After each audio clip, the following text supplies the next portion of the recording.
shall have the arrival honors. Dala. Kalis. Tanghal! Ta! Kalpunan, mga Pinot Kawal, tanghal, ta!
Mga Pinonot Kawal, baba, ta, handa, dala, kalis.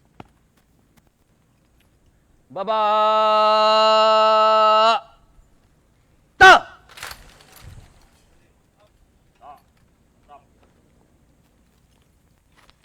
Mahal na Pangulo, handa na po ang tanod pandagal upang libutin.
Tanghal! Ta! Kalapunan, tanghal, ta! Baba, ta! Handa, dala, kalis! Baba! Ta!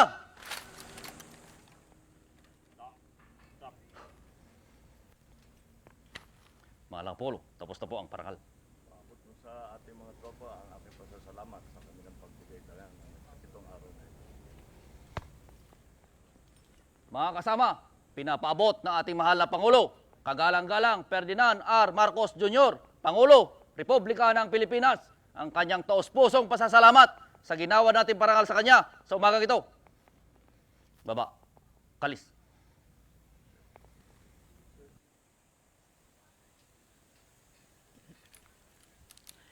The President has just been accorded with arrival honors. He is now being joined by the Chief of Staff, Armed Forces of the Philippines. Following them are the major service commanders of the Armed Forces of the Philippines, Lieutenant General Roy M. Galido of the Army, Vice Admiral Toribio C. Adasi Jr. of the Navy, and Lieutenant General Stephen P. Pareño of the Air Force.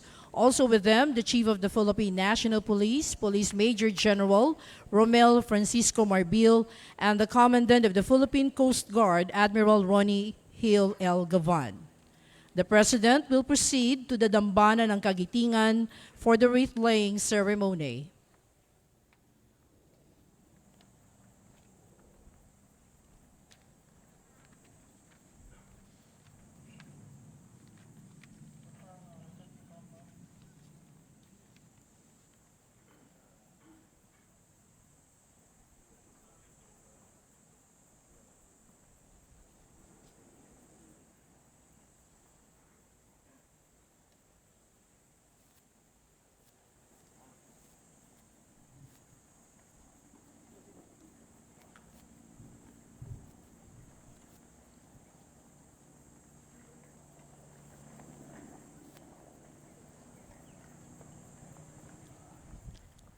We shall have the wreath-laying ceremony.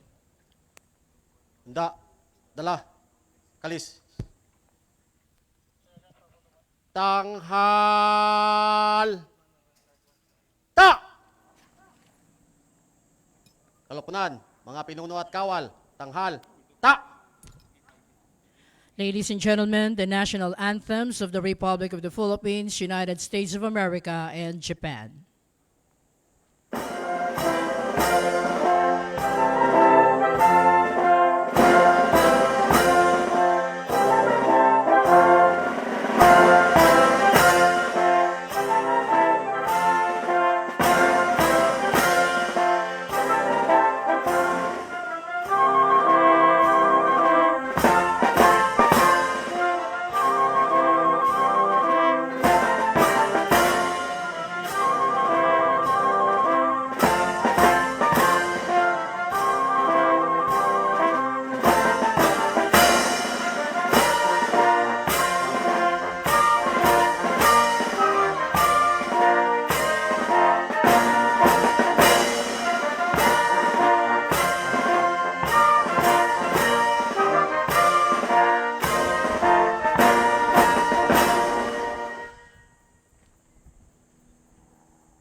Baba.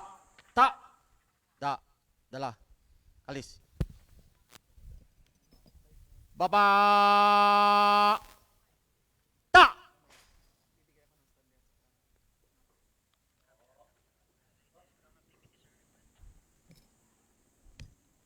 Mahal na Pangulo, handa na po ang pag-aalay. Pihit pakaliwa. Kad.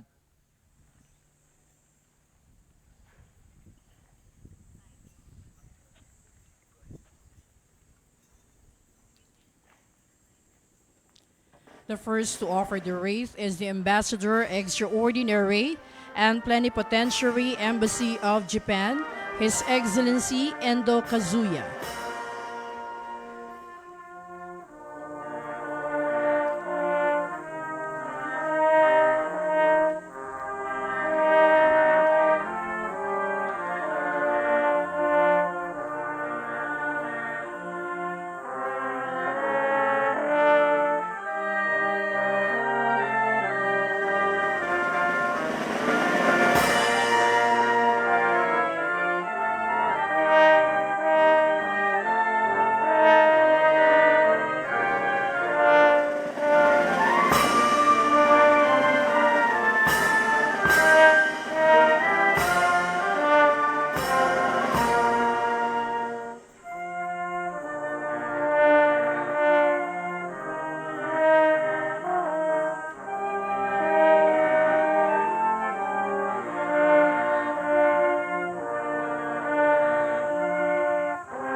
Chargé d'Affaires, Embassy of the United States of America, Mr. Robert Y. Ewing.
This time we'll now have the President of the Republic of the Philippines, His Excellency Ferdinand R. Marcos Jr., to offer the wreath, accompanied by General Ramis Browner Jr., Chief of Staff of the Armed Forces of the Philippines.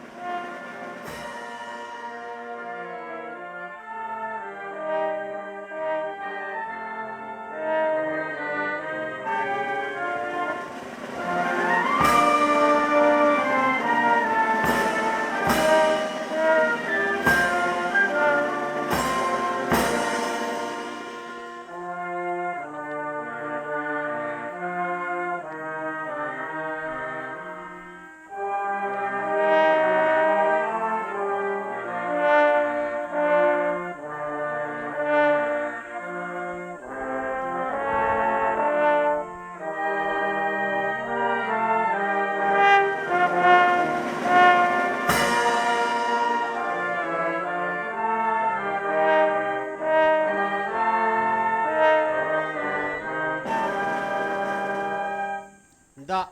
Dala. Alis. Tanghal. Ta! Kalapnan, mga pinuno at kawal. Tanghal. Ta!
tanghal, ta!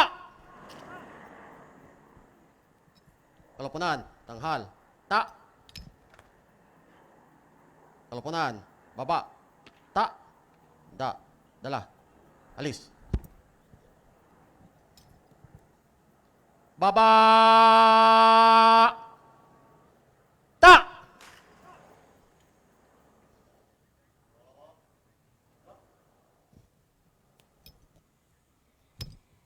Mahal na Pangulo, tapos na po ang pag-aalay. Baba, kalis. That ends the wreath-laying ceremony here at the Dambana ng Kagitingan. In a short while, we'll have the program proper. Well, earlier, ladies and gentlemen, we had the high opener pass of two FA-50PH supersonic lead-in fighter aircraft. This aircraft has the capability for counter-air operations, maritime patrol, close air support, maritime strike, battlefield interdiction, and armed escort.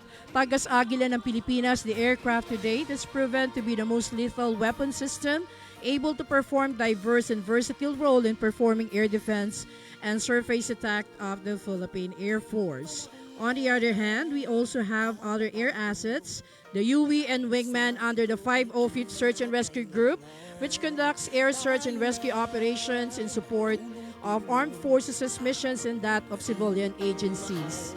From here, the President will move towards the stage area.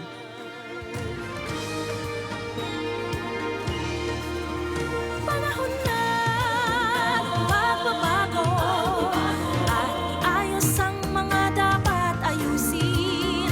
Dapat lang maging tungkulin ng bawat mamamayan dito sa atin.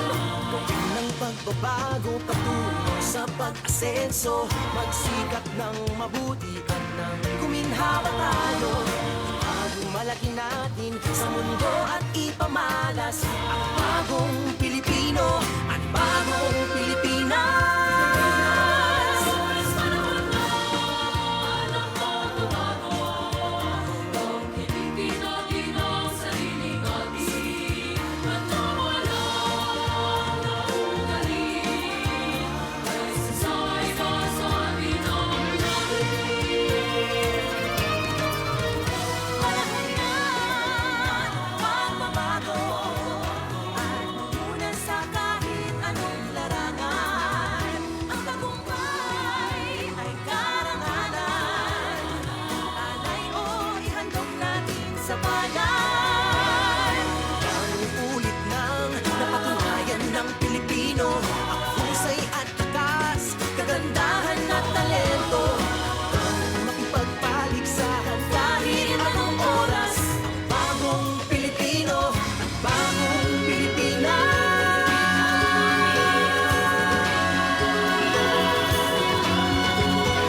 Panahon na pagbabago, buhay natin ay gawing maaliwalas.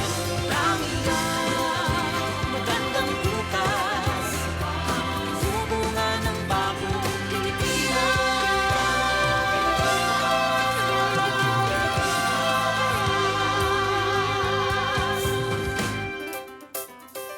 Panahon na. Panahon na ng pagbabago, dahil sa ito ay kinakailangan. Tayo na magtulong-tulong na maunlarin ang mahal natin.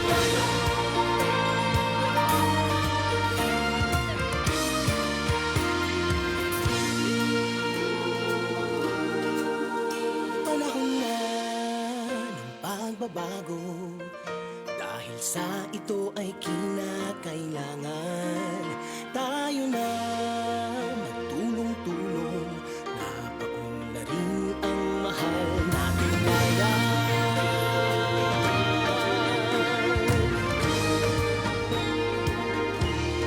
Ladies and gentlemen, His Excellency Ferdinand R. Marcos Jr.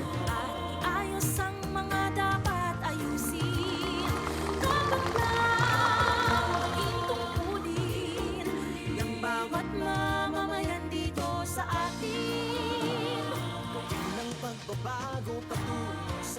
We shall now begin the program on the 82nd commemoration of the Araw ng Kagitingan. The invocation will be officiated by the Reverend Father Josue V. Enero, Vicar General, Roman Catholica Diocese of Balanga and Parish Priest of St. Catherine of Siena Parish, Balanga, Bataan. Sa ngalan ng Ama, ng Anak, at ng Espiritu Santo. Amen. Dinadakila naming Panginoon, Hari ng langit at lupa, lumikha ng lahat ng may buhay. Pinupuri ka namin, O Diyos, na nagpapala sa aming iyong mga anak. Salamat po sa biyaya ng buhay na ipinagkaloob mo sa amin.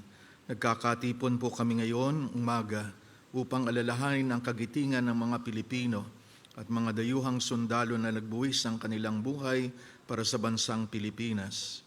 Basbasan mo po kami ngayon na nagkakaisang pamayanan upang kami patuloy na magpunyagi sa kabayanihan ng aming mga kababayan noong ikalawang digmaang pandaigdig.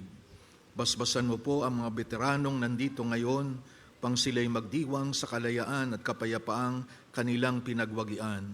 Basbasan mo po ang mga opisyal ng pamahalaan mula sa aming Pangulo ng aming bansa hanggang sa mga namumunang lokal ng pamahalaan upang patuloy nilang mapaglingkuran na may katapatan, katarungan at katwiran ng aming bansa.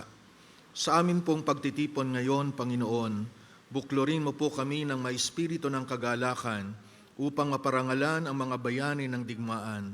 Akayin mo po kami, O Diyos at aming Panginoon, tungo sa kamulatan na kaming mga Pilipino ay maging bahagi ng pag-unlad ng aming bansa.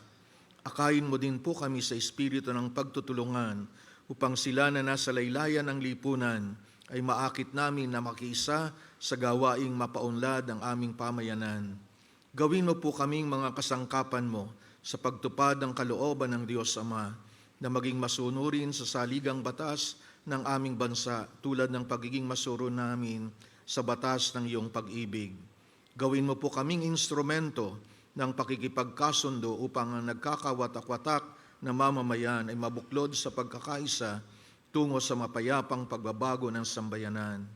Ikaw po, Panginoon, ang aming gabay, daan at buhay, na sa taong ito na ika-82 anibersaryo ng Araw ng Kagitingan, ay buong tapang naming harapin ang ngayon at maraming bukas na mga hamon sa buhay, at malampasan namin ang hirap, pagsubok at mga sagabal na pinagdadaanan ng aming lipunan.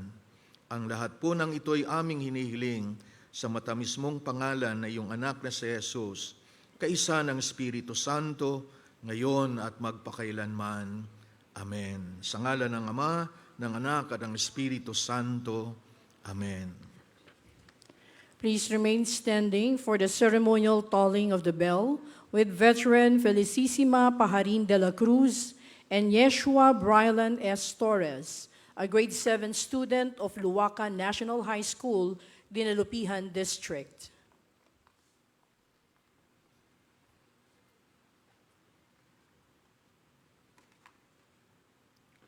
Liberation of the Philippines, 1945.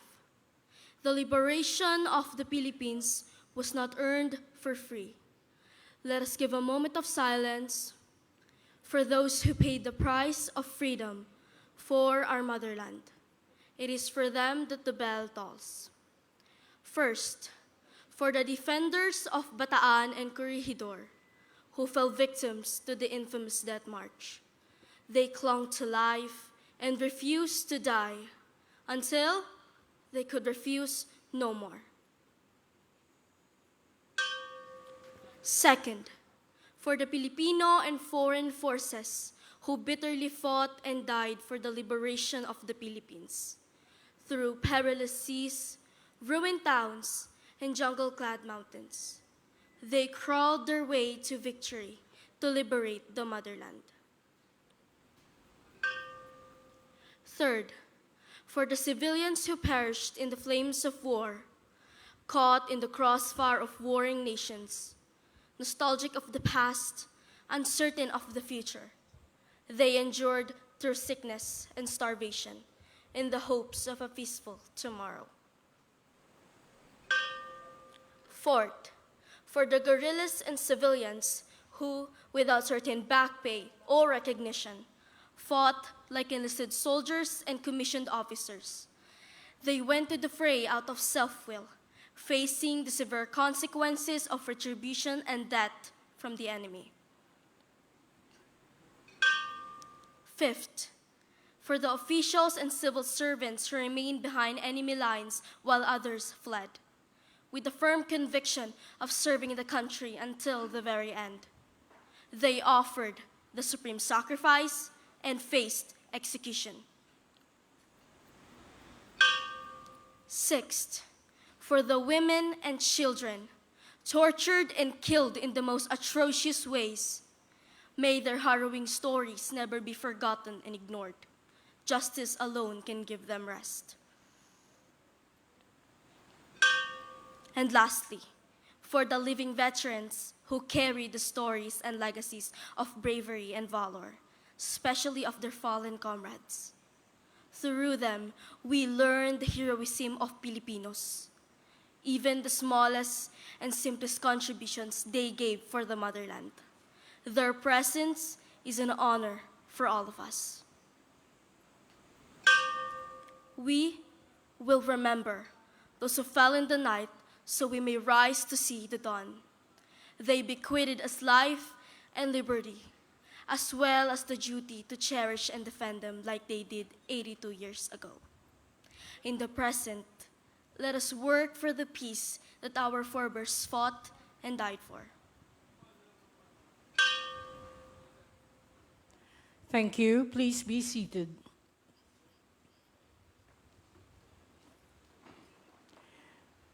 Our distinguished guest on this 82nd commemoration of the Araw ng Kagitingan will be formally welcomed by Governor Jose Enrique S. Garcia III of the province of Bataan.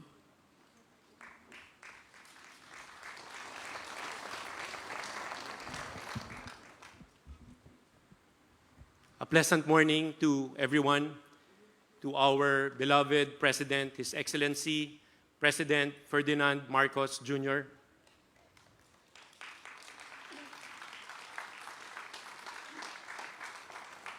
to the Ambassador of Japan to the Philippines, His Excellency Endo Kazuya,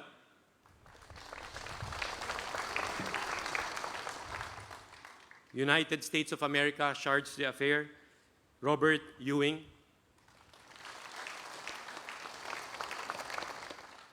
dignitaries and members of the Diplomatic Corps, our national and local government officials, led by Secretary of the Department of National Defense, Gilbert Chodoro, National Historical Commission of the Philippines Chairperson Lisa Guerrero Nakpil, Congressman Abet Garcia of the 2nd District of Bataan, and Mayor Charlie Pizarro of the Municipality of Pilar. To all our distinguished guests, at higit po sa lahat, ang ating pong mga veterano at kanila pong mga pamilya.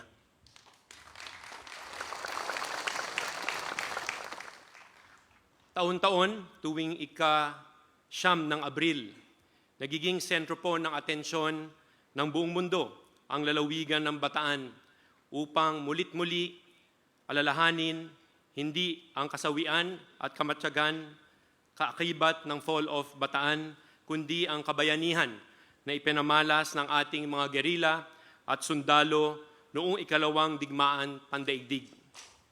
Malinaw sa ating kaisipan bilang taong mapagmahal sa kalayaan na ang masaganang dugong dumanak sa ating mga bundok at kapatagan noong gera ng 1942 ay naging katumbas ng kalayaang ating tinatamasa sa kasalukuyan.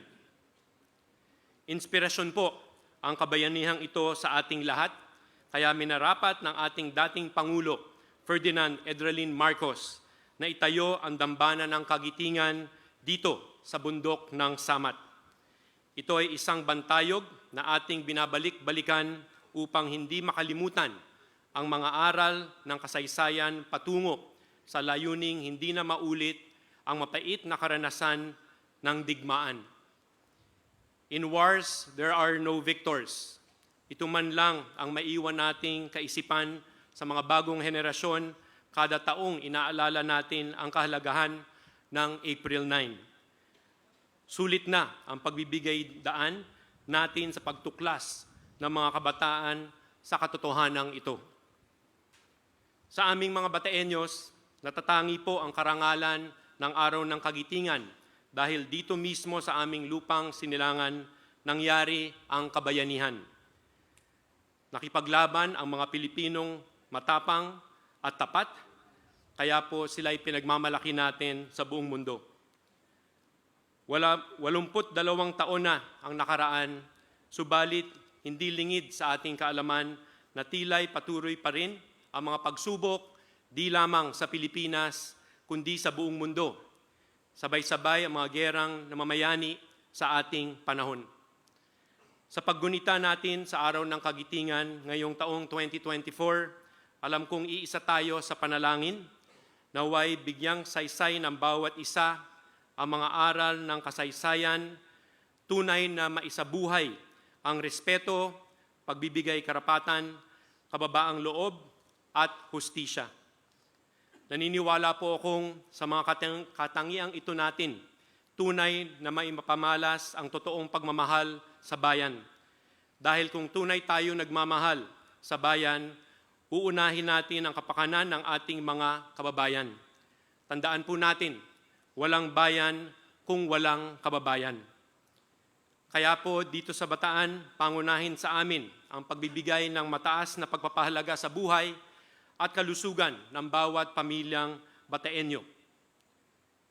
Kung kaya't sa tulong po ng ating Pangulo, ng DOH at PhilHealth, kabilang tayo sa mga unang nagpapatupad ng Primary Care Provider Network o pagpapalakas ng health unit sa mga bayan na naaayon sa Universal Healthcare Law. Kasabay po nito ang commitment ng aming 237 barangay upang tutukan ang positive health outcomes na bahagi ng aming One Bataan Seal of Healthy Barangay na kinilala ng Galing Pook Foundation nito pong 2023 bilang Outstanding Local Government Program. Kaugnay po nito ang aming healthy paaralan kung saan ay masustansyang pagkain ang aming inihain sa pananghalian sa mga mag-aaral sa piling pampublikong paaralan sa mababa at mataas na paaralan. Ngayong araw din po, makakasama namin ang ating mahal na Pangulo sa turnover ng 4PH housing units dito po sa lungsod ng Balanga. Ang aking pong mga nabanggit ay ilan lamang sa mga pamaraan naming mga Bataenyo na pagpapakita ng pagmamahal sa aming mga kababayan.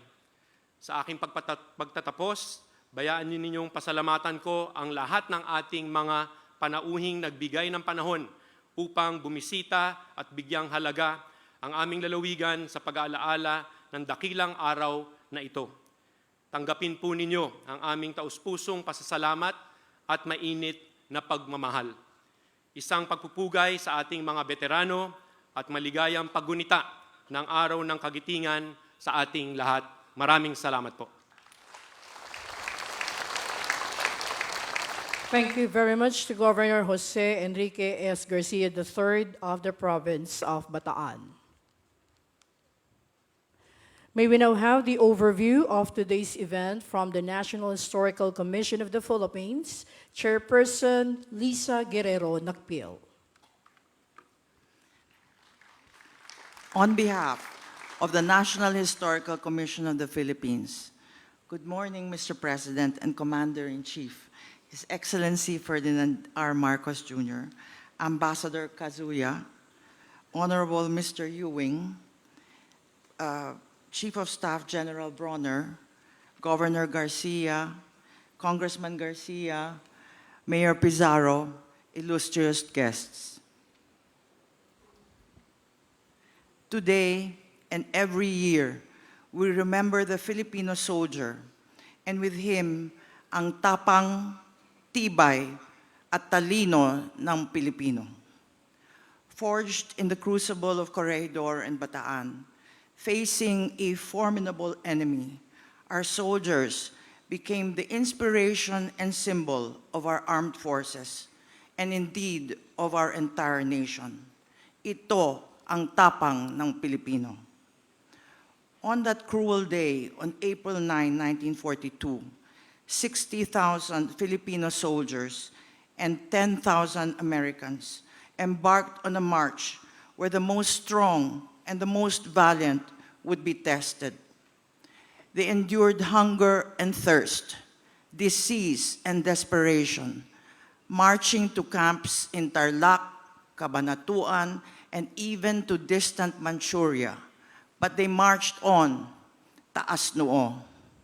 Ito ang tibay ng Pilipino. The Filipino soldier stands shoulder to shoulder with the best in the world.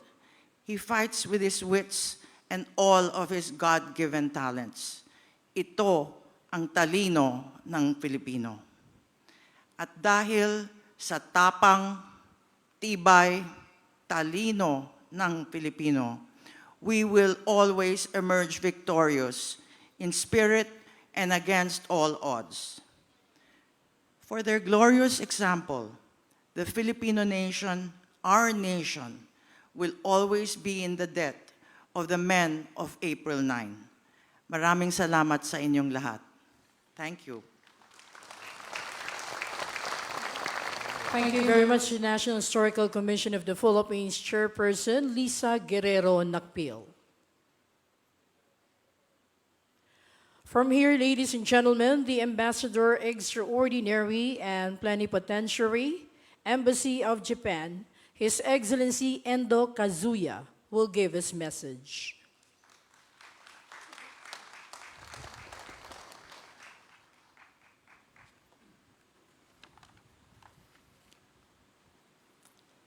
His Excellency President Ferdinando R. Marcos Jr., Honorable Secretary of National Defense Gilbert Teodoro, Honorable members of the Cabinet, Honorable members of the Senate and the House of Representatives, Chairperson Lisa Guerrero Nakpil, National Historical Commission, Undersecretary Mapag Reynold, Philippine Veterans Affairs Office, Mr. Robert Ewing, Charge d'Affaires, the U.S. Embassy, Governor Jose Enrique Garcia, esteemed Filipino veterans, other distinguished guests, ladies and gentlemen. Magandang umaga po sa inyong lahat.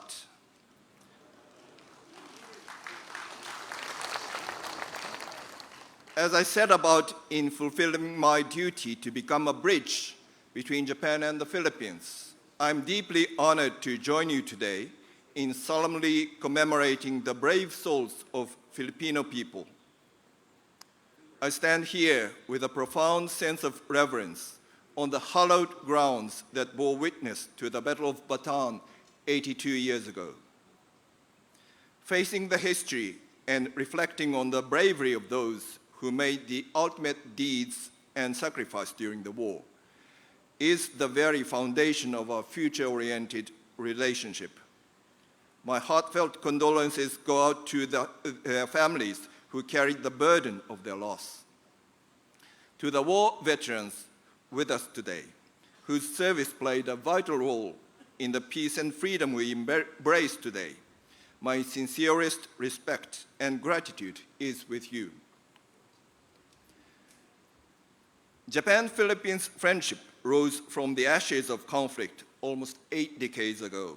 Since then, our predecessors have made tireless efforts to rebuild and nurture mutual trust between our two nations on the basis of deep remorse for Japan's action during the war.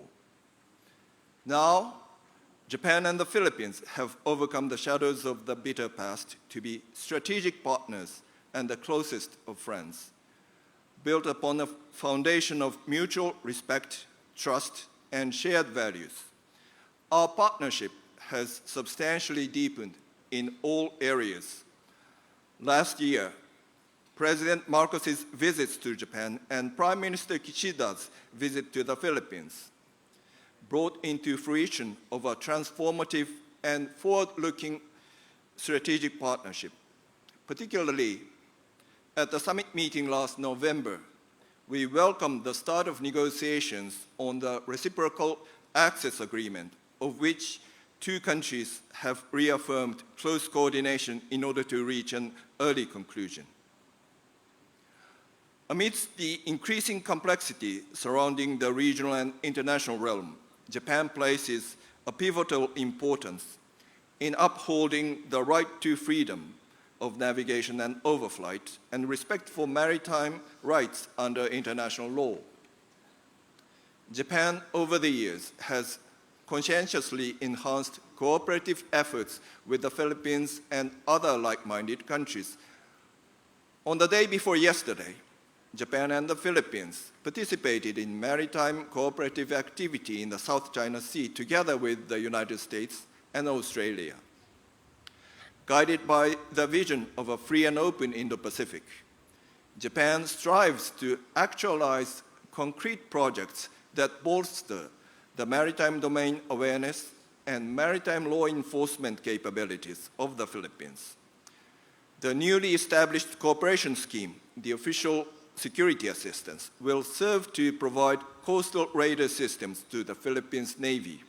Likewise, Japan will be promptly realizing the provision of 5 additional multi-role response vessels to the Philippine Coast Guard. In line with our commitment to create a brighter future for both our peoples, Japan is determined to elevate our bilateral relations to further heights by giving rise to greater opportunities for cooperation in a wider range of areas, including people-to-people exchanges, trade and investment, infrastructure building, maritime law enforcement, and defense cooperation. We, the Japanese people, are determined to never allow the devastation of war to be repeated ever again for the sake of present and future generations. By upholding the international order based on the rule of law, Japan and the Philippines, together with other like-minded countries, become united partners in building a world founded on peace, harmony, and goodwill. As we face difficult international situations around the world, such as those in Ukraine and the Middle East, as well as the complex security environment in the Indo-Pacific region, including in the East and South China Seas and over Taiwan Strait, Japan reaffirms its commitment to maintain and strengthen the rule-based international and maritime order that we have protected together for decades. We must never allow any attempts to unilaterally change the status quo by force. With this in mind, our trilateral cooperation with the Philippines and the United States serves as a symbol of our shared commitment to promote a free and open international order based on the rule of law. To showcase our testament in further strengthening trilateral cooperation, we look forward to the historic first ever Japan-Philippines-US summit meeting with the participation of His Excellency, President Marcos, the day after tomorrow. Together, we will continuously work towards steadily materializing cooperative efforts in the areas of defense, strategic infrastructure, cyber, economic security, and energy. Let us seize this moment to reaffirm our commitment as strategic partners, an ally, and friends in building a future preserving the peace and prosperity in the region. I believe that this is the best tribute we can offer to the souls of those who passed away in the fighting that took place here 82 years ago.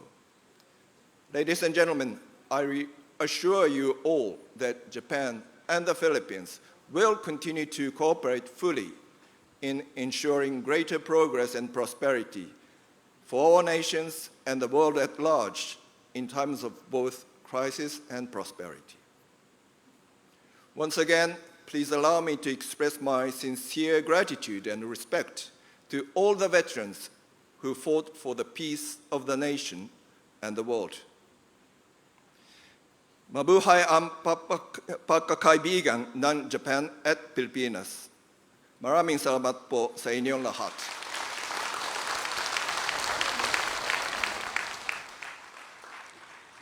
Thank you to His Excellency Endo Kazuya, the Ambassador Extraordinary and Plenipotentiary Embassy of Japan. Let us hear the message of the Charge d'Affaires to the Philippines Embassy of the United States of America, Mr. Robert Y. Ewing. Thank you. It's a great honor to represent the United States here today. We are at Mount Samat to remember the shared sacrifice and the courage of the Filipino and American soldiers who fought side by side to uphold freedom 82 years ago during the Battle of Bataan.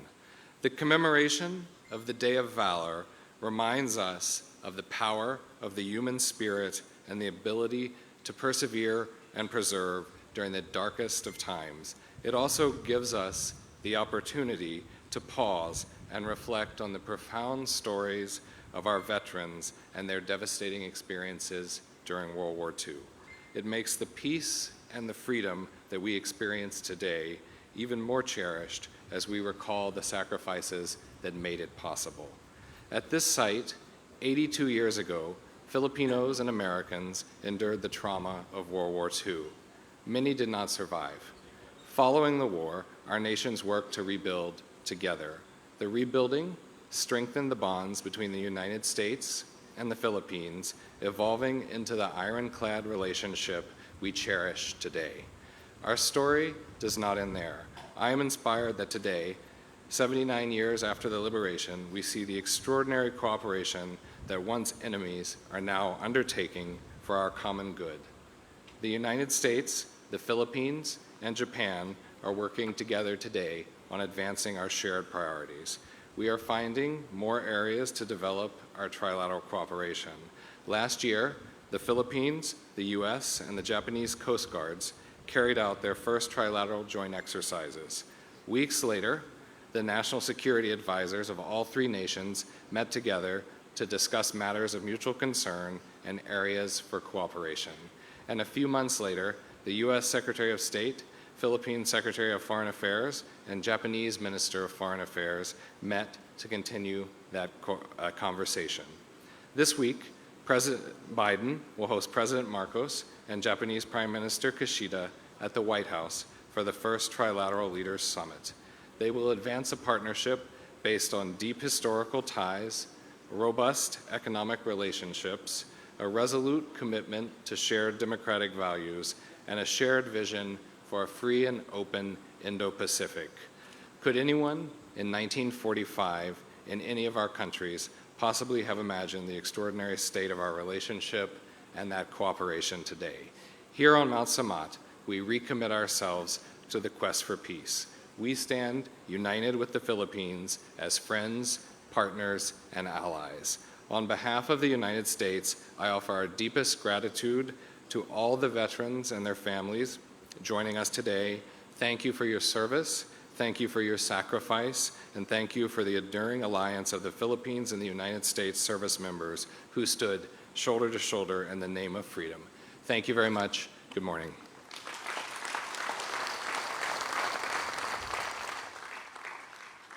Thank you to the Charge d'Affaires, Embassy of the United States of America, Mr. Robert Y. Ewing.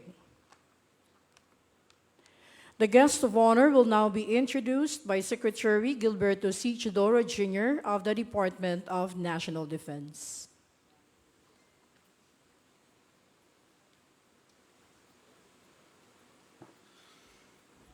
Ladies and gentlemen, the President and Commander-in-Chief of the Armed Forces of the Republic of the Philippines, His Excellency Ferdinand R. Marcos, Jr.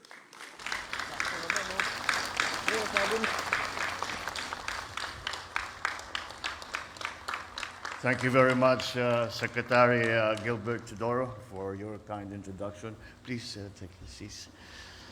His Excellency Charles John Brown, Dean of the Diplomatic Corps, and the other excellencies of the Diplomatic Corps here today. His Excellency Endo Kazuya, Ambassador of Japan to the Philippines, Mr. Robert Ewing, the Chargé d'Affaires of the U.S. in the Philippines, Governor Jose Enrique Garcia of the province of Bataan, Congressman Alberto Raymond Garcia, District Representative of the 2nd District of Bataan, Mayor Carlos Pizarro, our host today, Chairperson Lisa Guerrero Nakpil of the National Commission of the National Historical Commission of the Philippines, Undersecretary Reynaldo Mapago, the Administrator of the Veterans Affairs Office, the Reverend Father Jose Enero, Vicar General, Roman Catholica Diocese of Balanga and Parish Priest of St. Catherine of Siena Parish,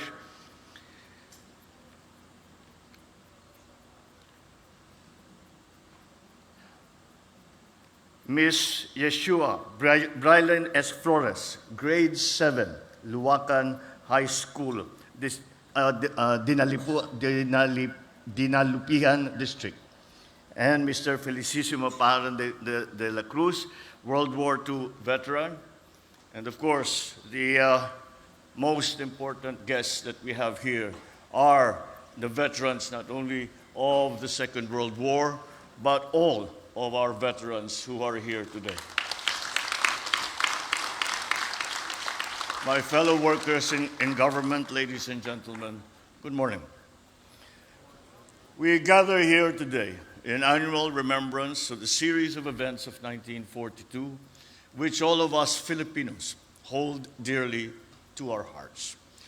It is of high importance to us, compelled not by mere law or presidential issuance, but by sheer heritage, by our shared history, by the proud example of our compatriots whom we revere as our real heroes. Indeed, this occasion should not be seen as a tiresome recollection of a horrendous loss recorded in our history, nor just as a yearly exercise in remembrance of a terrible time in our history. As the Day of Valor, it is a fitting tribute to our Filipino soldiers from all over the country who bravely fought in World War II side by side with our allies. Most especially to the more than 60,000 of them who were pummeled and forced into submission during the fall of Bataan. And their fate did not end in that surrender on home soil. Those who were spared from execution had to endure the equally difficult and horrendous death march, the prison camps that awaited them, and those who survived this excruciating journey on foot, described by historians as a tragic nightmare without form, reason, or mercy. The death march was yet another extreme test of the will, both physically and mentally, of every Filipino. Our fighters went on for days in the sweltering summer heat with no food, no medicine, under terrible malarial conditions. Their severely weakened bodies, further wilted by depression, were forcibly mobilized by threats of beatings and possible execution. We will forever be in debt to our heroes, those who perished, and the survivors who stared death in the eye and lived to tell the tale, some of whom are with us here today. For them, the higher and nobler cause made their supreme sacrifice worth enduring. And on a much deeper level, the fall of Bataan is not just a past event that we commemorate. It serves as a constant reminder of our singular purpose towards the future as one nation, supported by like-minded allies in this post-war, rules-based international order. As recounted, the retreat to Bataan was a strategic defense in depth. The plan was to hold out for as long as possible until external support arrived. Bataan was a crucial last bastion. Mount Samat functioned as its veritable watchtower. Bataan, as well as Corregidor, Caballo, El Fraile, and Carabao Islands, all proved to be strategic sites in the defense of our archipelago. We have been blessed not only with persevering and valorous people, Our own natural resources furnished us with both sustenance and the means for our own self-defense. And as fate would have it, the battle that was initially lost, the war would eventually be won. In that stunning reversal, the fall of Bataan thus marked the resurgence of the genuinely independent and sovereign Philippines. 82 years on, our nation remains confronted with novel challenges in varying forms and degrees, but with the same existential impact. Some portend clear and present threats to our sovereign rights and in fact have already caused physical harm to our people. Ang mga ito ay hindi katanggap-tanggap, hindi makatwiran o makatarungan, lalo na sa panahong ito ng payapang pakikipag-ugnayan ng mga bansa.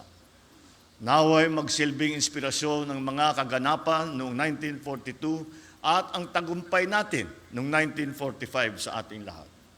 Gayon din sa ating kabataan at sa mga ating susunod na salinlahi.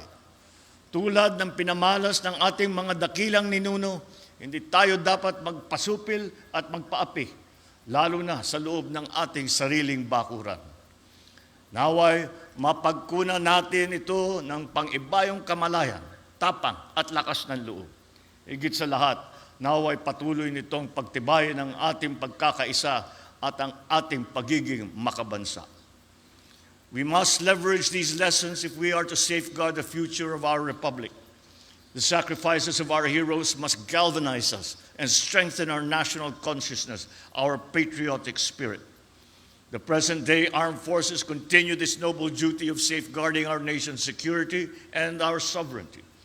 And in recognition of their bravery and sacrifices, I am directing the Defense, Budget, and Finance departments to study the existing separation benefits of soldiers who incurred total permanent disability in the line of duty, to see if these are commensurate to the sacrifices that they have made, and submit their recommendation while taking stock of the national government's position. We are doubling our efforts. We are doubling our efforts to enhance their operational capability. We must therefore also ensure their safety by procuring the right equipment. I therefore task the TND and AFP to assess and submit a report on the responsiveness of the current inventory of military supplies and equipment. These measures aim to show our unwavering support to our soldiers as they face new and growing challenges. Ours is a complicated world today, but we must not yield. We must not back down from any and all challenges that seek to threaten our peace, our honor, our very existence. This shrine and all the nameless Filipino war heroes that it represents beckon to us. May we all be inspired by their unbreakable will, unflappable courage, and undying patriotism. The spirit that made Bataan stand cannot and must never fail. Mabuhay ang mga alaala ng ating mga bayaning Pilipino. Mabuhay ang ating mga veterano. Mabuhay ang sambayan ng Pilipino. Maraming salamat po at magandang umaga po sa inyong lahat. Thank you very much, His Excellency Ferdinand R. Marcos Jr. Sa puntong ito po nagtatapos ang ating paggunita sa ika-82 taong anibersaryo ng Araw ng Kagitingan. Our warmest appreciation to one and all for joining us in the observance of the 82nd Araw ng Kagitingan and the 2024 Philippine Veterans Week. Nais po nating muling pasalamatan ang ating butihing Pangulong Marcos sa kanyang pagdalo sa okasyong ito. Palakpakan po natin ang ating panauhing pandangal.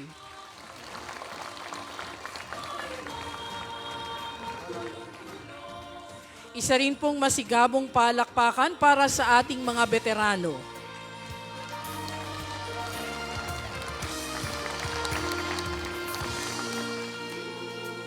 Mabuhay ang ating mga veterano. Mabuhay ang bagong Pilipinas. Isang mapagpalang araw ang sumaating lahat. Marami pong salamat sa inyong lahat.